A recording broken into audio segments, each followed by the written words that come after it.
किसी को स्पॉन्सर करके एग्जिट पोल नहीं करवाया हमने।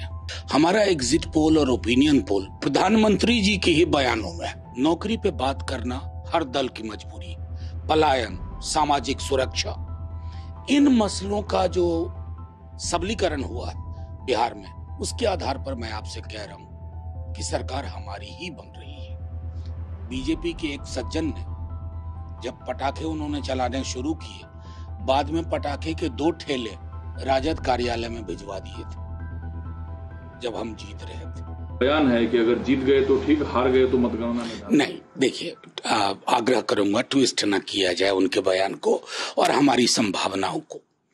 हमारी संभावनाएं किसी को स्पॉन्सर करके एग्जिट पोल नहीं करवाया हमने। बड़ा मुश्किल नहीं था। हम भी किसी को कहते हैं कि यार शाम से लेकर के 10 एग्जिट पोल कर दो, नहीं करवाया। हमारा एग्जिट पोल और ओपिनियन पोल प्रधानमंत्री जी के ही बयानों में। प्रधानमंत्री जी का जब भाषाई क्षरण होता है तो लगता है चुनाव हार रहे हैं। जब वो कट्टा फट्टा बोलने लगे तो लग गया कि अब हम जीत चुके हैं।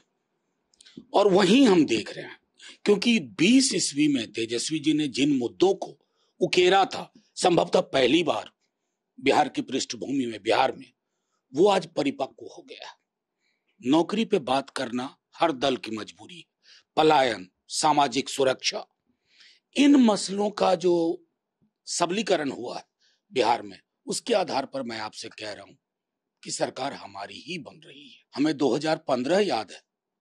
2015 में किसी ओपिनियन पोल ने और एग्जिट पोल ने हमें बढ़त तो छोड़िए, हमें तो निपटा रहे थे डबल डिजिट में। नतीजा क्या हुआ? 2020 में मार्जिनली हम पीछे रह गए।